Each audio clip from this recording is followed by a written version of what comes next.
وعليه فليتقبل مشكورا. صلى الله على محمد. Assalamualaikum warahmatullahi wabarakatuh. Alhamdulillah, alhamdulillah haqqa hamdih alladzi arsyadana ila ta'atih wa zajarna an ma'siyatih wa ja'ala ta'allum wa ta'lim min ahammi masyru'iyyatih. Allahumma fasalli wa sallim wa barik ala khairi khalqih habibina wa syafiina wa maulana Muhammadin sallallahu alaihi wasallam al-mab'us bi afdhalil milali wa diyani wa ala alihi wa ashabihi wa atba'ihi min ba'di. Amma ba'd. Wa ila hadratin nabiyil mustafa Muhammadin rasulillah sallallahu alaihi wasallam wa ala alihi wa ashabihi wa azwajihi wa dzurriyyatihi wa li baiti ajmain. Summa ila hadrati ikhwani minal anbiya wal mursalin wal awliya wa syuhada was salihin wa sahabati wat tabi'in wal ulama'il 'amilin al mukhlisin wal mufassirin wal mufassirin wal muhaddisin wa a'immatil arba'atil mujtahidin wa jami'il mujahidin fi sabilillahi rabbil alamin wal malaikatil muqarrabin wa khususan ila ruhi musannif hadzal kitab Syekh al-Imam al-Alamah Ahmad bin Husain Asy-Syarbi Abi Suja wa Syekh Muhammad bin Qasim al-Ghazi anna Allah yaghfir lahum dzunubahuma wa yuli darajatihima fi jannah. Nafa'ana Allah bihima wa bi'ulumihima fid dharain. Lahumul Fatihah. A'udzu billahi minasy syaithanir rajim. Bismillahirrahmanirrahim. Alhamdulillahi rabbil alamin. Arrahmanir rahim. Maliki yaumiddin. Iyyaka na'budu wa iyyaka nasta'in. Ihdinas siratal mustaqim. Siratal ladzina an'amta 'alaihim ghairil maghdubi 'alaihim waladdallin. Amin. Alhamdulillah, pada pagi hari ini kita memasuki pertemuan kita yang ke-14. Nah, kita pada pagi hari ini membahas tentang sholat 5 waktu. Kita mulai masuk kajian sholat ini, nanti akan banyak permasalahan, akan banyak tata cara. Barangkali yang mungkin nanti selama ini ada tanda tanya di antara kita, kenapa yang sono sholatnya begini, sah nggak? Kenapa yang mana agak ditanya diturunin, ada yang sedekah, pada macam-macam. Nanti kita bahas terkait, khususnya terkait dengan syarat-syaratnya, rukun-rukunnya, sunnah-sunnah dan lain macam sebagainya. Baik, seperti biasa, sebelum kajian kita mulai, mari sama-sama kita membaca surat Al-Fatihah. Mudah-mudahan dengan barokah surat Fatihah kajian kita berjalan dengan lancar, kita dimudahkan oleh Allah, diberikan pemahaman oleh Allah dengan baik.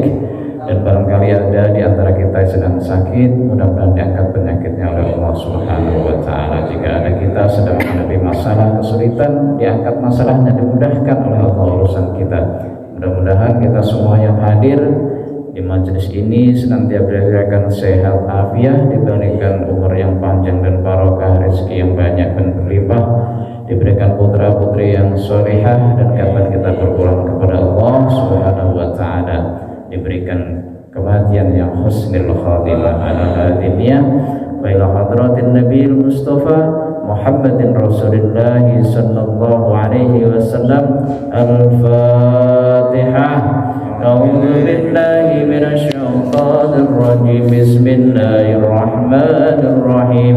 Alhamdulillahi rabbil alamin. Arrahmanir rahim. Maliki yaumiddin. Iyyaka na'budu wa iyyaka nasta'in. Ihdinas siratal mustaqim. Siratal ladzina an'amta 'alaihim ghairil maghdubi 'alaihim waladdallin. Amin.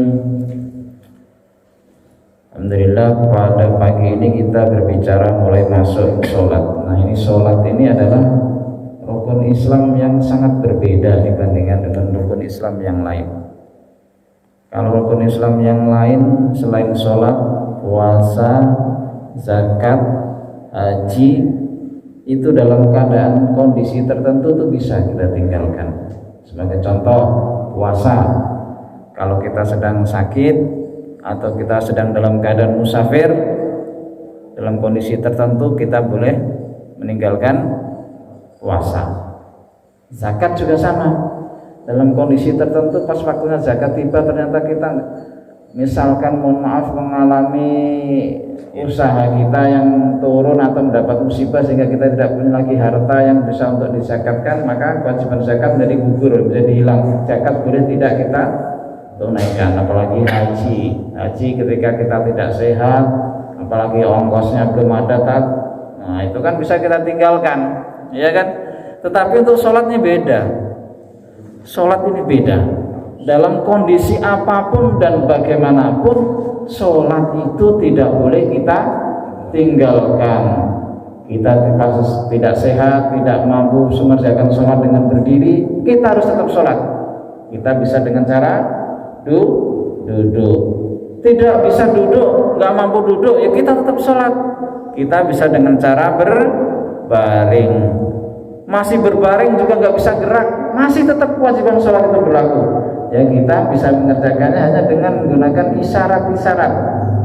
Nah, kalau isyarat sudah maaf memang nggak bisa apa-apa lagi, ya kita wafat ya kita gantian yang disolatkan. Tapi intinya apa?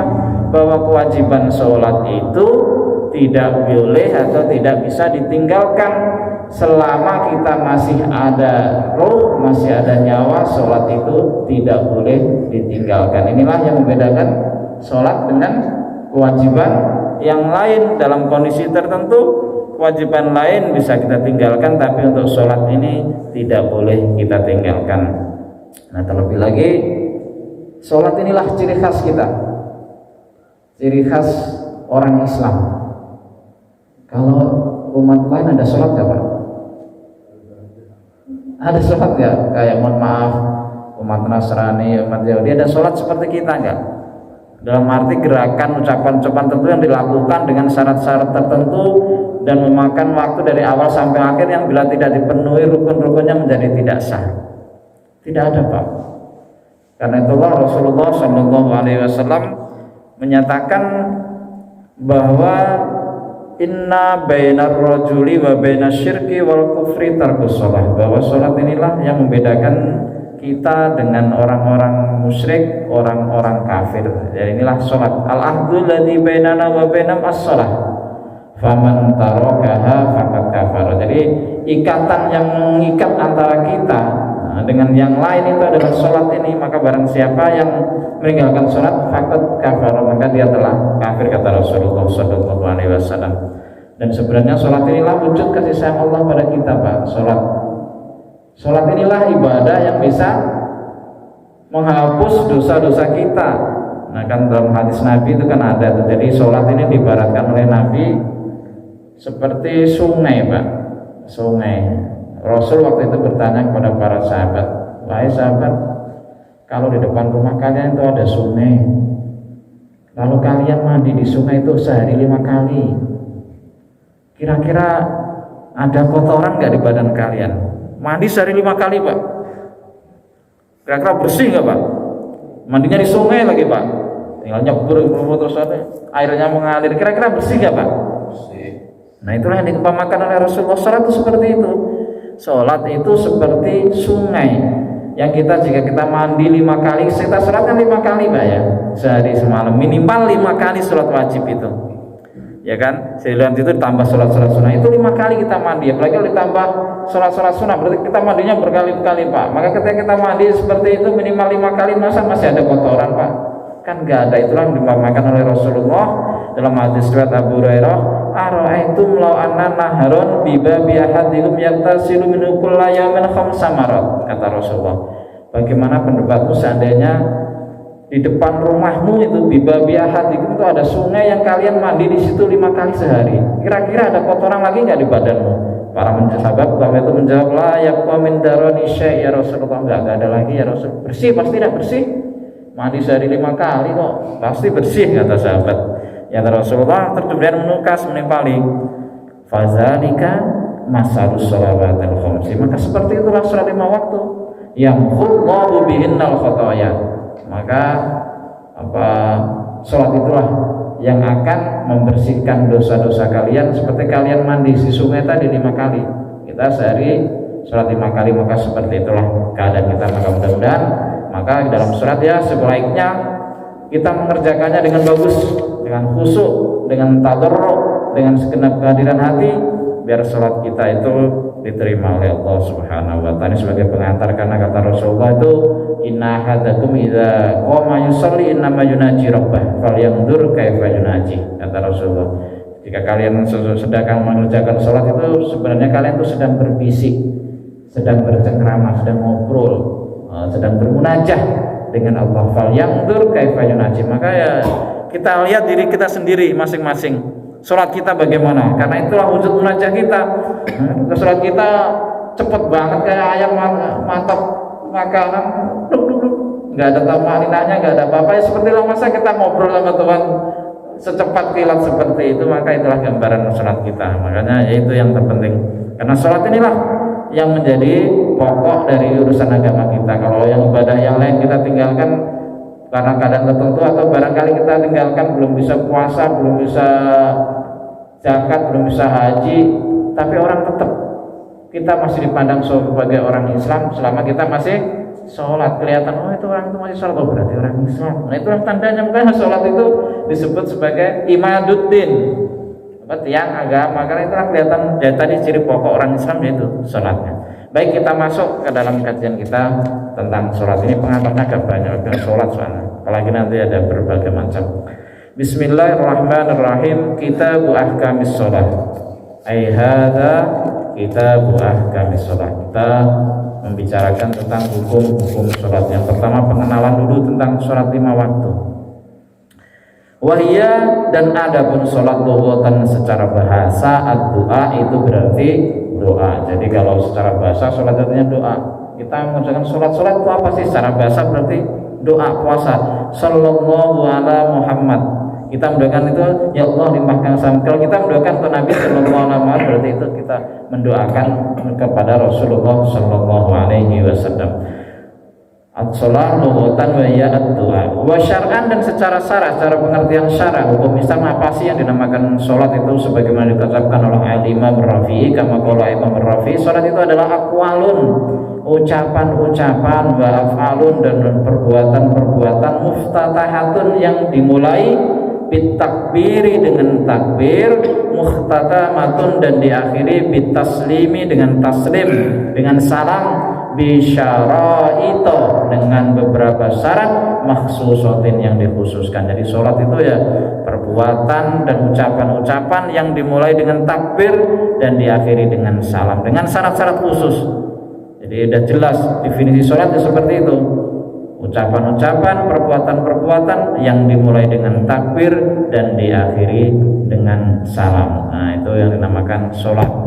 Jadi kalau ada ucapan-ucapan tertentu, kita kalau mengerjakan perbuatan ya sama seperti sholat, tapi tidak ada bacaan takbirnya. Kita misalkan olahraga itu Pak, kita olahraga tapi gerakannya persis sama sholat, nggak ada bacaan-bacaan, nggak diniatin dengan sholat, itu tetap jadi sholat biarpun sama bacanya, karena ini ada syarat-syarat tertentu. Wassalatul mafruḍah, bismillahirrahmanirrahim. Dan adapun sholat al-mafruḍah itu yang difardukan, yang diwajibkan, khamsun, itu ada 5. Ini kalau nggak tahu ya kebangetan, ini sebagai kita orang Islam. Sholat yang diwajibkan itu ada khamsun, itu ada 5. Yang pertama az-zuhru, yaitu sholat zuhur. Jadi kalau dalam Al-Quran Bapak Ibu sekalian, dalam Al-Quran sendiri tidak ada sebutan nama sholat, ya kan?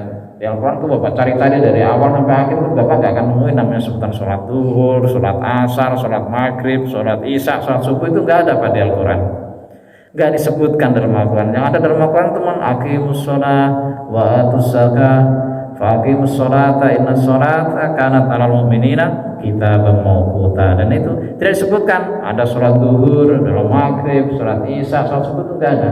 Bapak cari sampai jelimet juga enggak bakalan ketemu Pak. karena itu adanya hanya di dalam hadis, penjelasannya hadis. Hadis itu hanya menyebutkan nanti ada sholat zuhur, sholat maghrib, sholat isya, dan itu hadis riwayat Abu Hurairah. Hadis ya riwayat itu di sini sebutkan Pak di dalam lembaran yang kita tulis ini, lewat hadis Abdullah bin Umar ini. Nah, di hadis yang terakhir itulah disebutkan nama-nama sholat. Nah, nama-nama sholat ini disebutkan dalam hadis, tapi prakteknya juga tidak dijelaskan secara rinci mendetail sama Rasulullah. Jadi makanya terus berhukum Islam itu tidak cukup dengan Al-Quran, hadis. Kita perlu penjelasan lagi. Nah itu kalau sahabat macam-macam, terus penjelasan para sahabat nanti sampai kepada kita. Jadi kiai-kiai kita, jadi nyambungnya begitu Pak. Jadi ketika Nabi Allah memerintahkan aqimus shalah wa atuz zakat, dirikanlah kalian sholat, kerjakanlah kalian zakat, warka'u ma'ar-raki'in, dan rukuklah kalian bersama orang-orang yang rukuk. Perintahnya cuma gitu doang Pak. Maka kemudian Nabi memberikan penjelasan, shollu kama ra'aitumuni usolli, insyaallah kalian seperti aku mengerjakan sholat. Nah, sholatnya Nabi seperti mana tuh yang lihat siapa Pak? Yang lihat Nabi sholat itu siapa Pak? Sahabat, para sahabat. Para sahabat inilah kemudian menjelaskan kepada para tabi'in, murid-muridnya. Lalu murid-muridnya inilah yang kemudian menjelaskan lagi kepada murid-muridnya, sampailah kepada kita. Maka kita tahu gerakan sholat seperti itu dengan membuat runutan seperti itu sampai ke atas. Maka kalau ada orang yang bicara tidak, kita mengerjakan sholat sesuai Al-Quran dan Sunnah aja, ya susah Pak kalau kita tanpa melalui penjelasan atau perantara dari para sahabat, para tabi'in. Karena itu nggak mungkin, karena memang Nabi menjelaskannya shollu kama ra'aitumuni usolli, dan itu yang bisa melihat penjelasan bagaimana sholatnya Nabi yaitu para sahabat, orang yang hidup pada masa beliau. Mereka kemudian menceritakan dan kemudian dicarikan dasar hukumnya secara benar dari hadis-hadis Rasulullah. Tapi kalau mau kaji sholat, kita langsung kembali kepada bab sholat, misalkan kita kembali kepada kitab Sahih Al-Bukhari, mumet Pak kita Pak, mumet luar biasa. Kenapa? Karena dijelasannya gitu kan, nggak bisa gerakannya secara urut nyambung, tapi terpisah-pisah, dan itu pun gerakannya akan sulit kita paham. Bapak baca coba, kita tidak melihat dulu kiai kita mempraktekkan sholat, terus Bapak ngaji baca dari kitab aslinya langsung. Ya kalau bisa bagus Pak, tapi kita kan terbatas banget Pak. Jangankan kita membaca kitab itu aslinya Pak, terjemahnya aja kita pusing Pak, apalagi aslinya. Maka itulah gunanya para ulama. Maka para ulama disebut warasatul anbiya, karena itulah yang menjelaskan ilmu-ilmu, pengetahuan-pengetahuan dari Allah, dari Rasulnya, itulah para ulama. Kalau sekarang para ulama, kalau dulu ya para sahabat, para tabi'in, akhirnya nyampe ke kita. Nah itulah yang buat kita para sebut para ulama warasatul anbiya. Itulah kalau orang-orang bilang itu yang sering lagi ngetren, apa orang-orang itu sering bilang sanad. Nah itulah sanadnya surat kita itu sampai Rasulullah, karena itu sebagai perantaranya yaitu sahabat, tabi'in. Akhirnya kita bisa mengetahui mengerjakan sholat itu bagaimana. Kalau kayak gitu kita ya susah juga, karena kalau mendasarkan hadis doang akan susah, karena hadisnya juga begitu, shollu kama ra'aitumuni usolli. Terus ada beberapa penjelasan tentang cara sholat Nabi. Maka dalam buku-buku itu Pak banyak Pak cara sholat Nabi nanti. Karena suatu ketika Nabi mengerjakan misalkan sholat mau sujud, kadang beliau lututnya dulu yang turun, ada kadang tangan beliau yang turun, dia pernah dilakukan Nabi seperti itu. Jadi macam-macam. Maka ada namanya kitab itu sifatus sholatin Nabi, sifat sholat Nabi. Artinya gerakan sholat Nabi banyak Pak, kadang-kadang sama, kadang-kadang enggak, tapi itu pernah dilakukan oleh Nabi. Jadi itu, maka kita tuh lentur Pak sebenarnya dalam hukum pun. Yang penting nanti sholat itu, mohon maaf, rukunnya itu yang harus kita pegang. Kalau nanti gerakannya yang bukan rukun kok beda, ya nggak usah ribut. Kita kadang-kadang kan umat Islam itu seperti itu Pak, beda dikit aja udah ributnya. Itu yang dicari-cari, yang bedanya itu yang buat kita ribut. Karena sebenarnya itu yang kita itu seringkali salah kaprah, itu seperti itu yang bikin ribut di antara kita sendiri. Umat Islam ribut sendiri, beda dikit aja udah ribut, padahal dari sononya memang udah dibiasakan. Para sahabat itu kayak Imam Madzhab itu Pak, bedanya kayak apa itu Pak? Yang satu menyatakan haram, yang menyatakan makruh, yang satu menyatakan boleh. Tapi nggak ada Pak zaman mereka itu. Imam Syafi'i mengkafirkan Imam Malik, kafirin teh. Nggak sesuai bedanya Pak. Beda. Imam Hanafi sama Imam Malik beda Pak. Apalagi Imam Syafi'i, Imam Ahmad bin Hanbal beda Pak. Padahal mereka guru murid loh Pak. Imam Malik, Imam Syafi'i berguru pada Imam Malik. Beliau belajar kitab Muwatta dari Imam Malik. Terus Imam Ahmad bin Hanbal, Imam Hambali berguru kepada Imam Syafi'i. Tapi kenapa mereka berbeda pendapat sampai ada 4 mazhab gitu loh Pak? Nah itulah orang dulu Pak, biasa tuh berbeda tuh biasa. Dan berbeda tidak membuatkan mereka dikit-dikit kafir enggak. Itulah orang dulu, hebatnya mereka memiliki, karena apa? Mereka memiliki pengetahuan yang luas. Mereka berdasarkan hukumnya pada Al-Quran, As-Sunnah dengan pemahaman mereka yang tinggi. Dan itulah Islam sebenarnya luas. Tapi kadang-kadang kita karena ilmu kita yang masih sangat cetek, pendek, itu gampang-gampang kita itu mensalahkan orang lain, memvonis orang lain. Ulama-ulama yang dulu berbedanya luar biasa Pak pemikiran, tapi nggak ada tuh satupun di antara mereka sesama madhab itu yang saling mengkafirkan, bahkan mereka saling menghormati.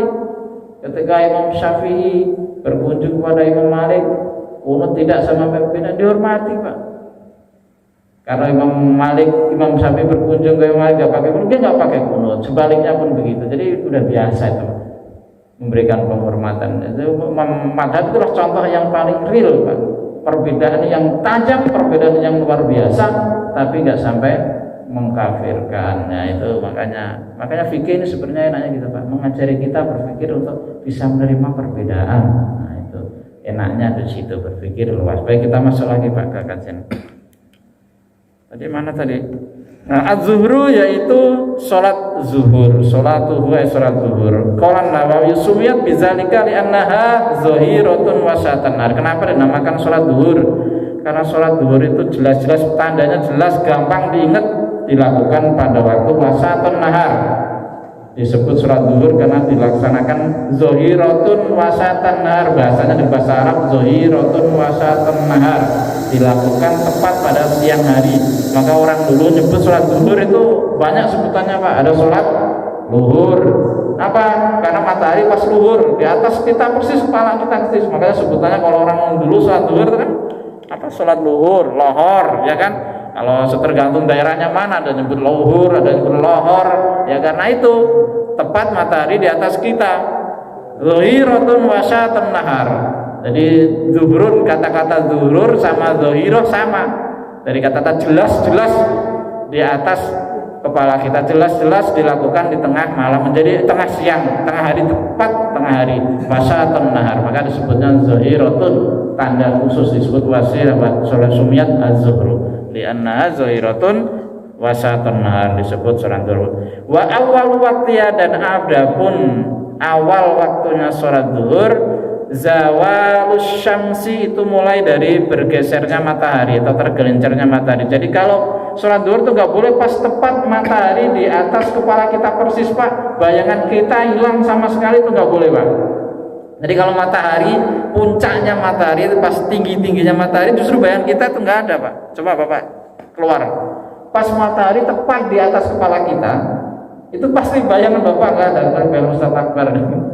Jadi kalau tepat di atas kepala kita, itu kita nggak boleh. Kalau pas tepat di atas kepala kita langsung sholat nggak boleh. Pas matahari tepat di atas kepala kita, siang hari pas tepat matahari atas kepala kita, itu belum waktu masuk sholatnya, belum masuk waktu zuhur karena masih tepat di atas kepala kita. Maka waktu sholat zuhur itu kapan? Zawalus syamsi, matahari udah bergeser dikit, udah menyamping sedikit dari atas kepala kita, itulah masuk waktu zuhur. Zawalus syamsi an wasati sama, yaitu bergesernya matahari an wasati sama, dari tengah-tengah langit, itulah waktu zuhur. Nah, itu bergesernya. Di sini disebutkan dalamnya itu wa yu'rafu zalikal mail bi tahawuliz zili ila jihadil masyriq. Jadi ketahuan waktu zawal itu ketika kita coba berdiri, coba di depan di halaman, maka ketika kita berdiri, bayangan kita itu sudah ada di samping sebelah timur kita.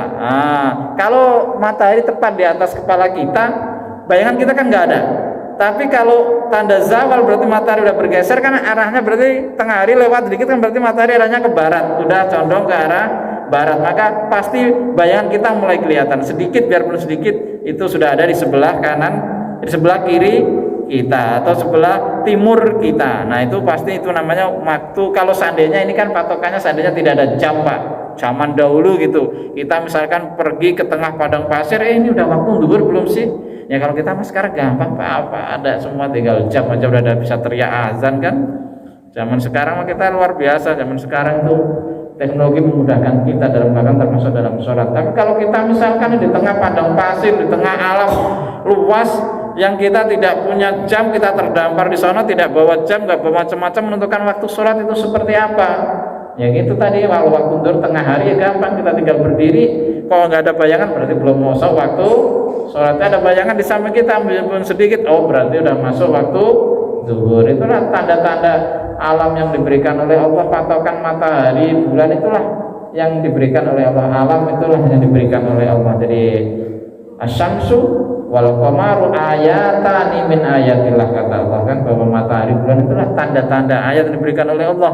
Bisa kita menjadi penanda itu masuk waktu sholat, masuk waktu itu bisa jadi kita dari situ. Jadi ini waktu zuhur pertama, yaitu wa awwalu waqtiha zawalu maini syamsi, zawalus syamsi, bergesernya matahari, wa akhiruhu, dan akhirnya waktu zuhur berakhir itu kapan? Idza sara zillu kulli syai'in mislahu, jika bayangan sesuatu itu sama persis dengan tingginya dengan kita, dengan barang yang kita perlihatkan di matahari. Misalkan ini kita berdiri, bayangan kita kok tingginya sama persis sama kita. Nah, itu berakhir waktu zuhur menurut pendapat yang paling bagus. Artinya kalau nanti menurut pendapat fil ikhtiar fil jawas nanti sampai tibanya waktu asar. Tapi kalau menurut pendapat yang paling bagus kan waktu itu ada yang utama, Pak. Yang paling bagus itu apa? Jadi sebelum bayangan kita itu sama persis dengan tingginya mainnya dengan badan kita. Nah, itu sebelum itu waktu itulah yang paling fil ikhtiar, waktu yang terpilih yang paling bagus untuk melakukan sholat zuhur itu dari awal sholat tadi mulai azan sampai kita lihat bayangan kita sama persis dengan kita tingginya. Nah, itu waktu yang terbaik untuk melakukan sholat zuhur, itu fil ikhtiar. Jadi kalau kita keluar bayangan saya kok sama persis tingginya, nah itulah waktu yang terbaik sampai di situ. Jadi idza sarra kullu sidalla idza sarra dhillu kulli syai'in mislahu. Jadi bayangan sesuatu itu sama persis dengan dengan keadaan yang asli, baik barang maupun diri kita. Itu waktu terakhirnya ya wa akhiruhu idza sarra dhillu kulli syai'in mislahu. Jadi waktu terakhir asar, tapi yang paling bagus itu. Tapi kalau kita sampai asar, sebelum menjelang asar ya boleh, sebenarnya itu namanya waktu jawas. Tapi waktu fil ikhtiar ya sampai itu tadi, sampai bayangan kita itu sama persis dengan tinggi kita, dengan keadaan kita. Itulah waktu yang terpilih untuk sholat zuhur. Nah, ini barangkali yang bisa ditanyakan dulu, Pak. Ini waktu sholat zuhur bergeser matahari sampai kemudian waktu yang terbaik sampai bayangan kita itu sama dengan keadaan kita. Nah, ini yang sholat zuhur. Ayo lanjut. Ini baru nanti pertemuan berikutnya baru tentang syarat-syarat sholat dan rukun sholat. Ini kita membahas tentang pengertian sholat masing-masing dulu, 5 sholat ini. Yang kemudian wal asru, yang kedua yaitu sholat asar. Wa sumiyat bizalika li muasyaratiha waqtal ghurub, karena dilakukannya menjelang tibanya waktu waktu terbenamnya matahari. Asar juga secara bahasa itu berarti juga sebenarnya dia itu renungan, Pak. Usia renungan dijadikan suatu, maka waktu asar itu waktu untuk merenung bagi kita, Pak, sebenarnya. Waktu bahwa usia kita sudah senja seperti sholat asar itu. Sebentar lagi bahwa kita dikasih waktu kan sampai terbenamnya matahari, makanya disebut asar. Itu waktu sebenarnya kita orang udah asar, udah uzur, udah dikit lagi. Nah, itulah waktu siapa udah asar ya.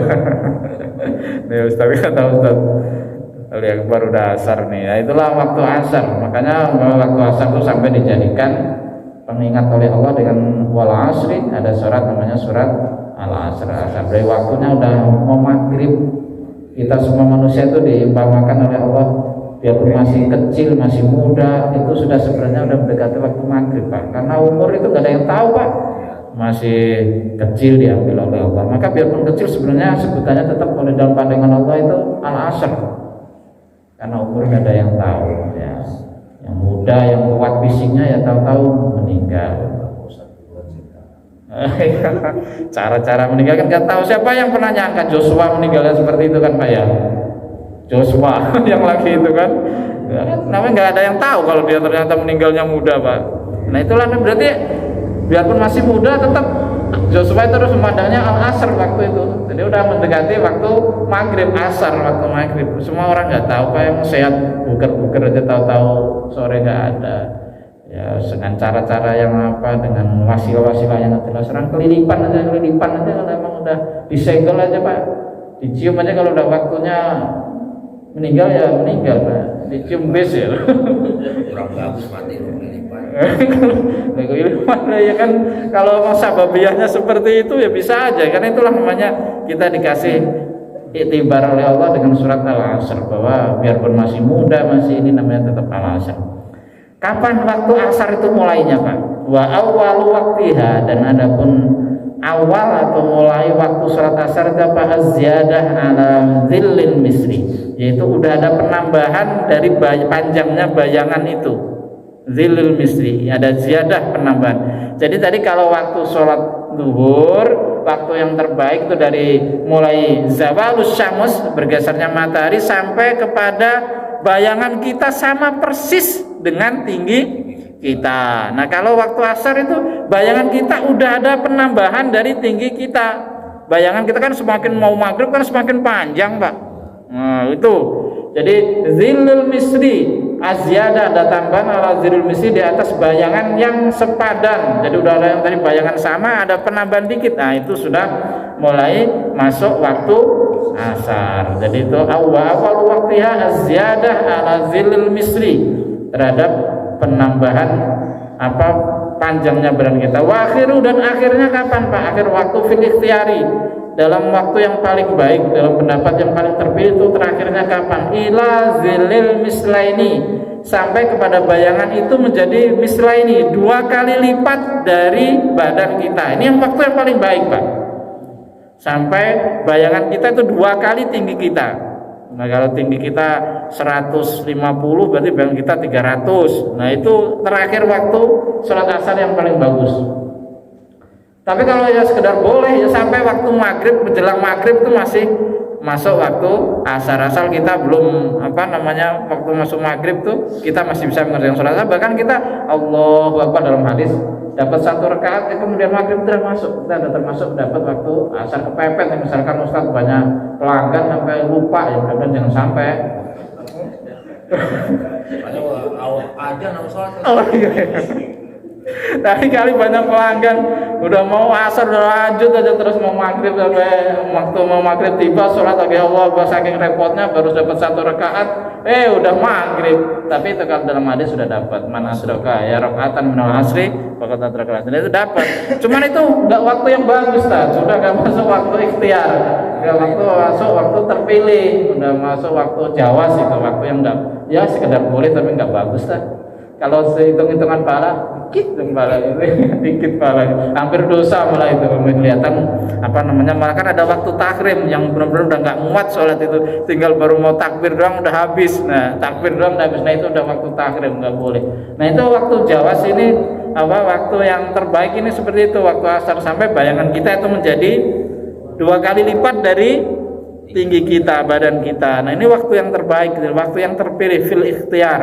Kalau di luar itu sampai waktu maghrib tiba ya boleh, tapi yang terbaik seperti itu. Kalau mau kita mengukur waktu yang istimewa itu tadi, dari mulai awal sholat sampai tadi ila zilil mislaini. Wa fil jawazi ila ghurubi syams, dan dalam waktu yang sekedar boleh, fil jawazi, dan dalam waktu yang jawas sekedar boleh, ila ghurubi syamsi, sampai menjelang detik-detik menjelangnya terbenamnya matahari. Jadi kalau waktunya seperti itu sampai menjelang terbenam matahari itu masih masuk waktu asar. Tapi yang terbaik ya tadi ila zilil mislaini, sampai bayangan kita itu 2 kali lipat dari tinggi kita. Ini yang waktu sholat asar.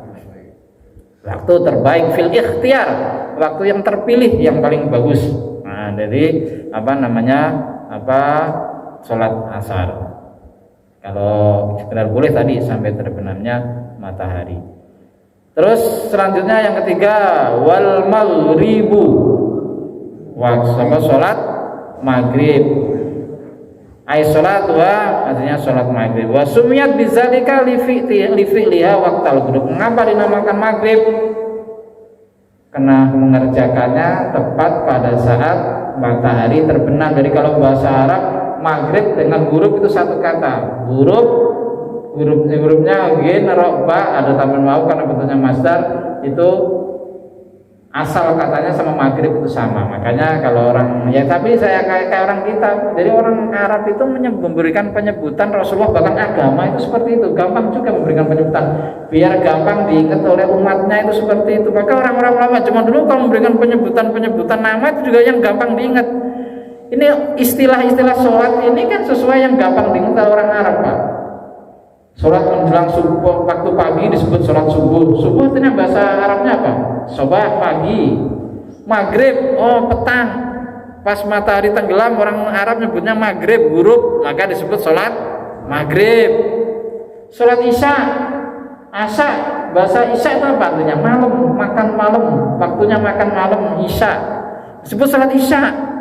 Waktu malam, makanya sholat isya itu sholat malam disebut sholat isya. Jadi orang agama itu seperti itu, Pak, memberikan bahkan definisi penyebutan nama itu biar gampang diingat. Pas sholat duhur dikerjakan tadi zohiratun wasatun nahar, duhur, lohor, tengah di atas kepala kita. Jadi seperti itu penyebutan dalam Islam pun mudah seperti itu. Jadi memberikan simbol itu gampang diingat oleh umatnya biar lebih gampang. Jadi wal maghribu dan sholat maghrib sumiyat bizalika li fi'liha waqtal ghurub, karena mengerjakannya tepat pada saat matahari tenggelam. Waktul ghurub, kata ghurub dan maghrib itu sama akar katanya. Jadi ghurub, maghrib, itu waktunya sama. Inilah yang paling pendek dari sholat, di antara sholat yang lain adalah waktu sholat maghrib. Wa waktuha, dan adapun waktu sholat maghrib wahidun, itu hanya satu, hanya sebentar, sekejap. Wa ghurubus syamsi, yaitu dari terbenamnya matahari, bijami kerja seluruh bentuk matahari bulatannya itu hilang.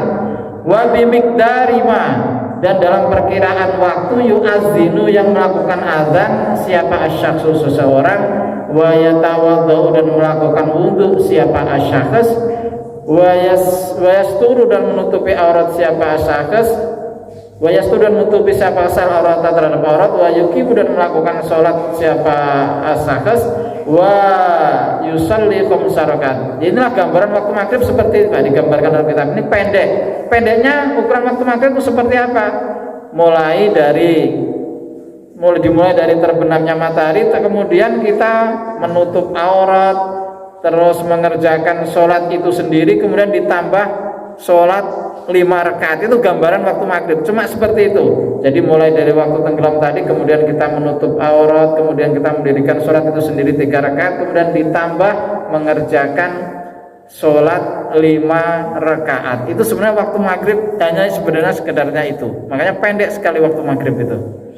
Nah, ya kalau kita gambaran sholatnya jangan gambaran kayak kita. Ya kalau kita kan sholatnya cepat, nggak nyampe 5 menit ya waktu maghrib. Sebenarnya ini dalam batas yang sewajarnya orang dulu melaksanakan itu seperti itu. Jadi begitu azan kita begitu waktu tiba kita mengambil baju, memakai baju, terus melakukan bersuci, terus kita mengerjakan sholat berjamaah, berangkat ke masjid, terus setelah itu ditambah sholat 5 rakaat. Sebenarnya gambaran sholat ini hanya untuk menggambarkan, ya, sebenarnya ini hanya ibarat, ya Pak, memberikan takbir ibarat bahwa waktu sholat itu maghrib itu ya seperti itulah, sebenarnya singkat sekali. Bukan letterlek saya, Pak, ya, bukan maksudnya hanya sekedar itu waktunya udah langsung habis gitu, hanya memberikan ungkapan ini, hanya memberikan penggambaran bahwa waktu sholat maghrib adalah waktu sholat yang paling pendek di antara yang lain sebenarnya. Karena waktunya memang pendek, hanya sebatas itu tadi digambarkan dalam kitab ini. Bahkan Ketika waktu sudah masuk, kita memakai baju untuk berangkat ke masjid, mengerjakan sholat, ditambah 5 rakaat sholat, itu waktu maghrib sudah habis. Masih berapa menit Tom? Bisa lagi lihat. Oh, Ya, sebenarnya. ya sampai subuh lah ini dikit lagi. Wa waktu dan adapun tadi udah waktu wa yasturat wa yusalli khamsa rakaat. Wa awal waktu dan adapun waktu awal waktu salat maghrib idza ghabas syafaqul ahmar, yaitu ketika wal isya'u ya. Wal isya'u dan adapun dan selanjutnya adalah salat isya. Setelah maghrib salat isya. Waktu maghrib tadi pendek sekali. Sekarang wal isya'u dan salat isya, salat yang keempat salat isya. Wa awal waktu dan adapun kenapa dinamain salat isya? Nah tadi udah saya sebutkan. Wa sumiyatis sholatu bidzalika li fi'liha fi. Mengapa dinamain salat isya? Karena salat ini dikerjakan pada waktu isya, pada waktu asar, pada waktu malam, pada waktu jam makan malam. Gampang maka disebut salat isya.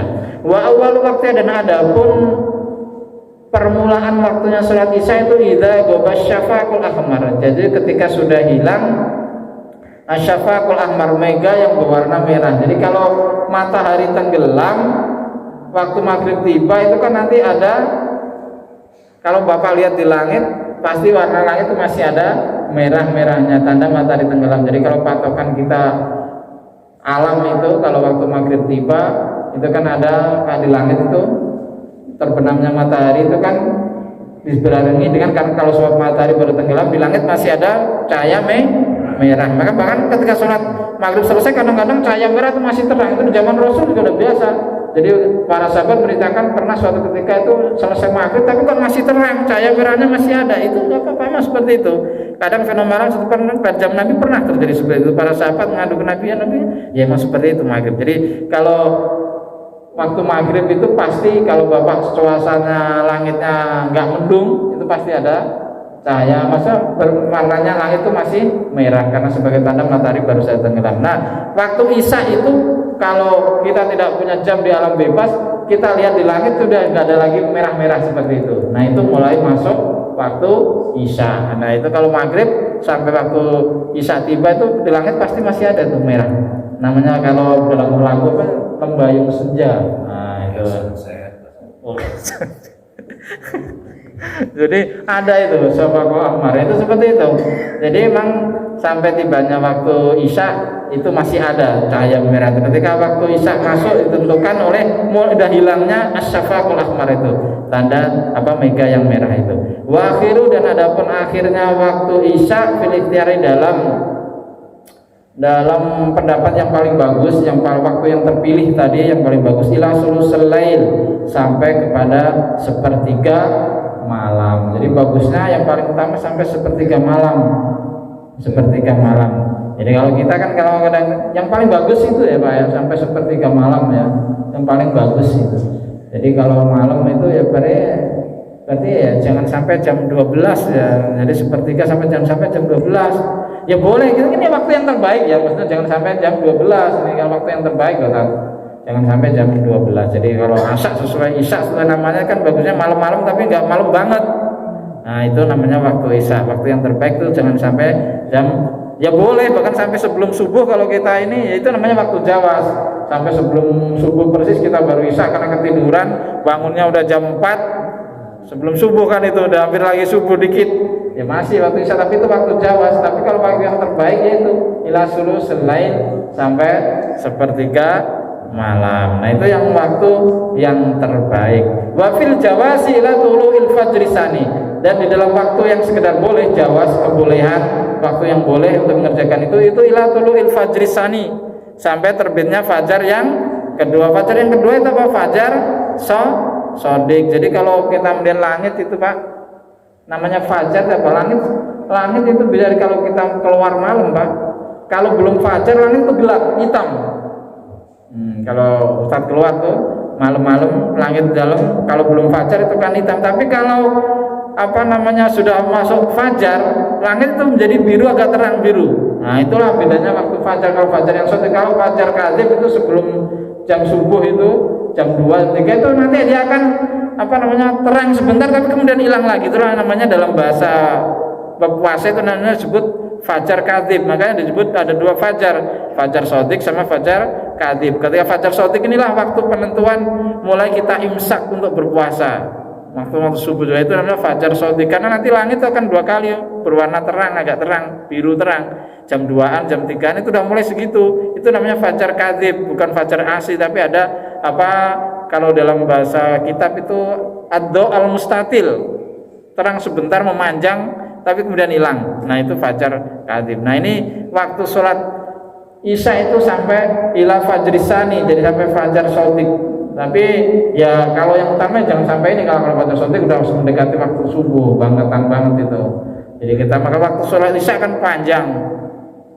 Makanya ya kita usahakanlah sebelum tidur minimal, kalau tidur kita jam 12 ya sebelum jam 12 kita sholat dulu, jangan sampai kita ketiduran nanti 12 ya, biarpun nanti bangun sebelum subuh, tapi itu kita udah mendapat waktu ikhtiar. Tapi itu sekedar kalau sebelum subuh baru mengerjakan kita waktu cawas, boleh sih boleh, tapi ya kurang bagus lah bahasanya. Jadi yang paling utama ila lail itu, ila sulusil lail, sepertiga malam yang pertama. Kalau waktu sekedar boleh sampai tulu'il fajris sani. Nah itu. Terus yang terakhir Bapak, kita kemudian subuhu, dan waktu subuh. Inilah orang Arab seperti nyebutnya gitu, subuh. Subuh itu apa? Secara bahasa wasubhu salat wa yalugutan awalun nahar. Subuh itu secara bahasa kalau orang Kenyang sono permulaan siang. Subuh itu pagi. Subuh itu sobah, subuh itu pagi. Maka disebut waktu subuh. Karena apa? Salat subuh karena itulah waktu permulaan akan datangnya siang. Makanya disebut waktu subuh. Wa sumiyat bidzalika li fi'liha fi awali, dan disebut dengan waktu subuh karena itulah salat ini dikerjakan pada permulaan siang. Mulai masuk pagi itu, hari itu subuh. Nah, kalau kita itu udah masuk itu makanya permulaan hari. Jadi seperti itu. Wa awwalu waqtiha, dan awal dari mulai awalnya salat subuh itu kapan? Mulai permulaan salat subuh itu kapan? Tulu'ul fajris sani. Nah, kata kita sampaikan tadi mulai terbitnya fajar yang kedua, fajar shadiq, itu mulai masuk waktu subuh. Maka salat Isya yang terbaik ya sebelum masuk fajar shadiq tadi, sila sulusul lail. Berarti ya karena ketika masuk waktu fajar sani itu sebenarnya udah masuk waktu subuh, jadi kurang bagus. Wa akhiru fil ikhtiar, dalam akhirnya waktu yang terpilih sampai kapan? Waktu subuh yang paling bagus itu fil ikhtiar sampai kapan? Ilal isfari, sampai ada kekuning-kuningan di langit udah mulai. Jangan sampai matahari itu udah terbit. Kalau kita di tempat terbuka kan sebelum matahari terbit kan dari jauh ada ya tadi apa? Sunrise. Nah, sunrise. Ini seperti itu. Jangan sampai seperti itu udah kelihatan kuning-kuning itu udah mulai terbit, itu sebenarnya waktu yang terbaik, kita nggak boleh subuh lagi. Tapi kalau kita mau sholat subuh, makanya di sinilah nanti akan ulama sedikit ini tentang sholat isyraq itu Ustaz. Sholat isyraq itu kalau bisa sesuai namanya jangan terlalu pagi banget, karena itu masih bisa jadi itu dalam sebagian pendapat masih masuk waktu subuh. Maka sesuai namanya al-isyraq. Isyraq itu artinya apa Bapak? Isyraq itu artinya terbit. Jadi seharusnya sholat isyraq itu dilaksanakan ketika matahari sudah terbit Pak. Nanti ketika matahari terbitnya udah meninggi, itulah namanya sholat duha. Isyraq itu jangan sampai matahari belum terbit Bapak sudah melakukan sholat isyraq. Sebenarnya kurang tepat itu. Jadi isyraq namanya isyraq dari kata syirkun, udah matahari udah terbit, isyraq terbit. Ya nggak tahu itu Pak. Oh udah ya. Oh, udah. Kalau udah terbit boleh. Makanya Bapak diperhatiin itu ya, jangan sampai muskil. Jadi malah ini namanya sholat isyraq. Bagusnya ya idealnya sesuai dengan nama sendiri. Namanya kan al-isyraq. Sholat isyraq. Artinya sholat ini kalau dari sini udah masuk nih 5.30. Bikin dah barang 10 menit. Itu yang bagus. Cuman karena kalau kita pulang nggak kerjain, akhirnya kita kerjain juga di sini. Ya bagusnya adalah seperti itu. Jadi kalau bisa ya ada dikasih jeda lah antara itu. Jadi biar berapapun, karena itu sebenarnya untuk ini Pak, untuk membedakan. Karena kalau kita sholat sunnah di antara waktu subuh sama terbitnya matahari kan malah nggak boleh Pak. Jadi kita sholat subuh itu nggak boleh melakukan sholat sunnah. Jangan sampai kita melakukan sholat sunnah di waktu sebenarnya waktu subuh, malah nggak boleh. Nah, ya malah haram, bahkan tegas hukumnya haram. Makanya ada yang menyembah matahari terbit, nggak boleh itu sholat barengin orang itu. Suruh. Makanya idealnya yang udah matahari itu kelihatan. Nanti kalau kalau sholat duha kan matanya lebih tinggi, dari waktunya sampai jam 7.30 sampai idealnya yang pas itu sampai setengah 11 setengah 12 11 lah bagusnya.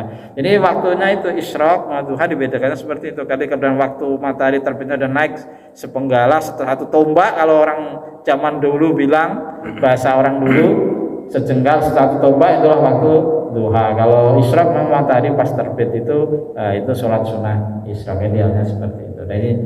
Jadi karena waktu subuh itu Pak, untuk menjaga itu Pak, jangan sampai kita melakukan sholat sunnah justru sebenarnya masih waktu subuh. Jadi seperti itu. Jadi fil ikhtiyari ila asfar, sampai kuning-kuning, wa fil jawasi ila tulu'i syamsi. Soalnya waktu subuh itu sampai menurut waktu yang jawas diperbolehkan ila tulu'i syamsi, sampai menjelang terbitnya matahari. Ya, jadi waktu subuh itu kita masih gini, kalau seandainya ini matahari belum terbit, kita ketiduran ini waktu bangun segini, masih boleh sholat subuh. Nah itu. Tapi kalau kita sudah mengerjakan sholat isyraq sekarang, nah itu waktu subuh kita ambil, kan nggak boleh sebenarnya. Karena sholat sunnah setelah subuh nggak boleh sampai terbitnya matahari. Jadi inilah yang sering kali, makanya sholat isyraq itu kadang-kadang agak dilema, harus hati-hati. Iya, harus hati-hati, harus kita sampaikan. Harus kalau lebih tepatnya ke ketika matahari memang sudah terbit sedikit, sudah kelihatan ini cahayanya kuning, udah terang, itu bagus. Ini kali sampai sini selesai pasal kita 5 sholat ini. Barangkali ada yang mau ditanyakan sebelum kita tutup. Monggo yang mau bertanya. Ustaz, kalau maghrib itu kan waktunya pendek, ya. Ya kalau kita di perjalanan macet nggak bisa kemana-mana, nggak bisa macet. Itu gimana? Di atas mobil ya. Iya. Ya kita ini coba niatkan, ya bahasa isyaratnya namanya ada sholat dihormatil waktu. Kalau orang ulama dulu tuh mengkonsepkan seperti itu, waktu nggak memungkinkan, ya udah kita niatkan sholat aja di mana kita ini dengan isyarat aja, nggak usah di bis kita sholat sendiri nggak dapat untuk ini, mending ini. Kalau suasananya memungkinkan ada tempat khusus ya boleh. Tapi kalau misalkan kita berada di rel mau kereta itu yang sholatnya kan susah Pak ya. Terus kita mau turun semuanya di tengah jalan kereta misalkan, bisa mau turun nggak di tempatnya berhenti kan nggak bisa. Sementara waktu kita udah nggak memungkinkan, ya udah kita niatkan sholat aja di atas, tapi namanya sholat dihormati waktu. Tapi kalau nyampe rumah harus dikerjakan dulu langsung sholat maghrib itu. Bahasa kondoknya, tapi bahasanya kondok ya. Tapi itu sebenarnya untuk melanjutkan tadi yang sholat dihormati waktu tadi. Kalau dalam bahasa ulama ada yang mengkonsepkan seperti itu dalam keadaan tidak memungkinkan itu. Ya tetap jatuhnya juga tetap pondok, tapi ada kita di dalam waktu maghrib yang ada itu kita mengingat Allah di waktu yang inilah waktu sholat saya, namanya sebisa mungkin kita niatkan sholat di atas itu, tapi tidak dengan gerakan-gerakan seperti sholat karena keadaan yang nggak memungkinkan. Itu disebut oleh para ulama dengan sholat dihormatil waktu. Tapi nanti ketika kita nyampe rumah mengerjakannya lagi. Ya sama, ada sholat maghribi gitu aja. Sama misalkan kalau maghrib, tapi ada hormatil waktu. Jadi, iya. Boleh nggak dijamak? Kalau jamak itu konsepnya harus musafir Pak. Kemudian kan gini, kita dari bandara di rumahnya ya. Dari bandara, kita mau sholat maghrib belum waktunya, sebelum lagi kita berangkat. Tapi sampai sini, karena lewat jalan tol, ini kan macet itu. Akhirnya sampai sini nggak isya gitu Pak. Ya, berarti gitu kita bayang maghrib di waktu isya seperti itu. Kalau konsepnya Bapak, tapi kalau di jalan malah justru boleh berhenti kita jamak. Tapi kalau di rumah kan kita udah sampai mukim, jadi nggak bisa kita katakan jamak. Ya, sebenarnya itu tadi kodok akhirnya. Kalau jamak itu khusus untuk konsep musafir. Misalkan kita di perjalanan mungkin bisa berhenti, ya kita jamak malah boleh. Kita jamak malah boleh kalau kita dalam keadaan musafir. Kita kumpulkan nih sholat maghrib sama sholat isya, duhur sama asar, kita kumpulkan jadi satu. Bahkan kalau duhur asar bisa jamak kosor, dapat diskon banyak Pak itu Pak.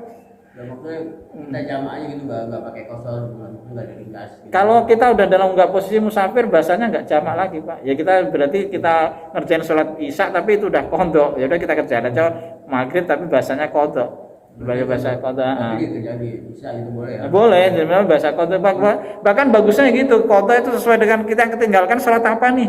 Maghrib, ya kita kerjakan maghrib dulu yang kota tadi baru masuk. Sholat biar urut-urutannya ini baru isya-nya. Kita bisa kerjain sholat maghrib ya, tapi di waktu itu isya, iya, tidak boleh. Kota tadi. Karena Israel bukan jamak ya? Bukan, karena kita udah nyampe rumah, bukan dalam keadaan lagi Musafir itu kan kita ketika kita masih di jalan. Kalau udah di rumah udah dalam keadaan bahasa Arabnya, bahasa fikihnya dalam keadaan mukim. Dan keadaan aqama mukimun, dan jadi udah berarti berlaku dalam diri kita hukumnya hukum orang mukim, bukan orang musafir lagi. Maka ketika kita sebenarnya dalam keadaan musafir, kita banyak diberikan keringanan oleh Allah. Itulah indahnya Islam itu seperti itu, Pak. Dalam musafir kita mau sholat aja di diskon, Pak.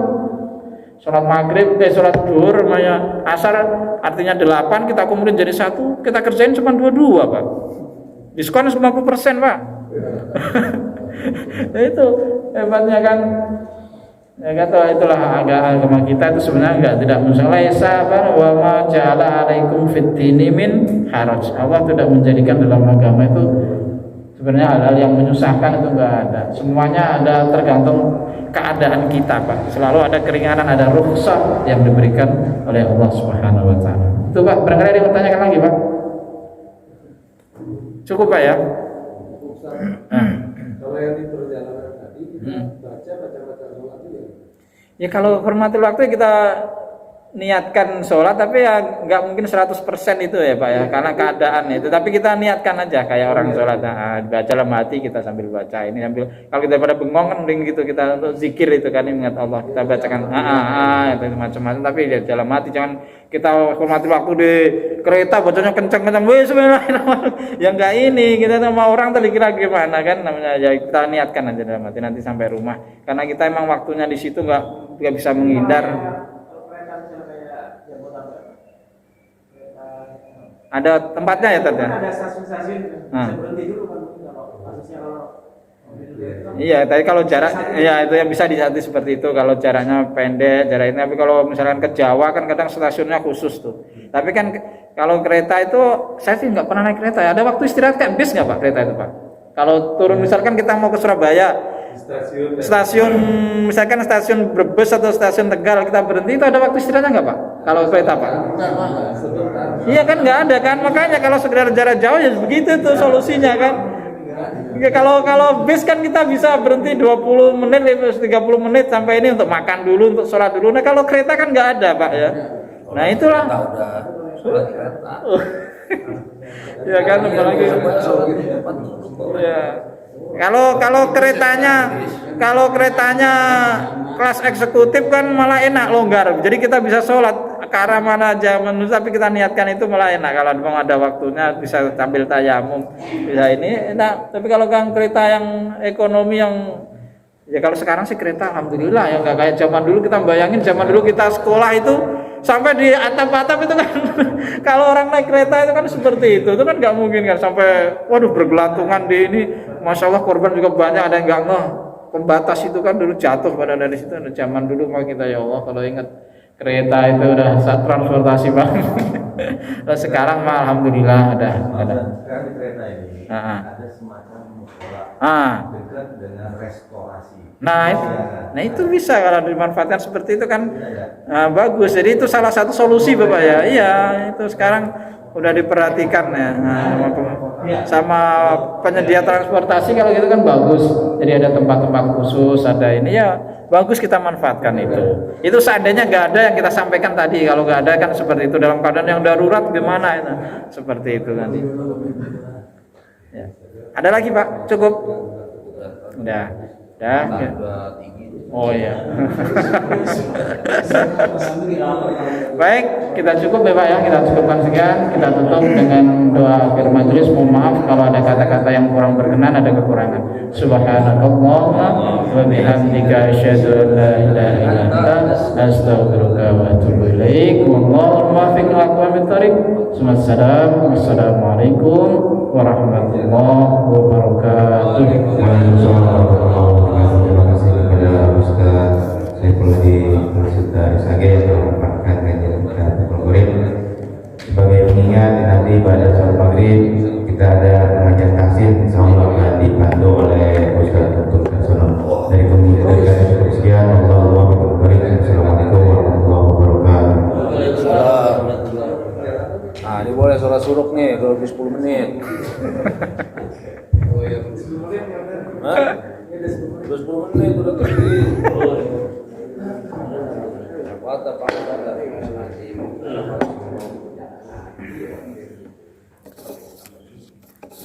buka di jalan tol ini.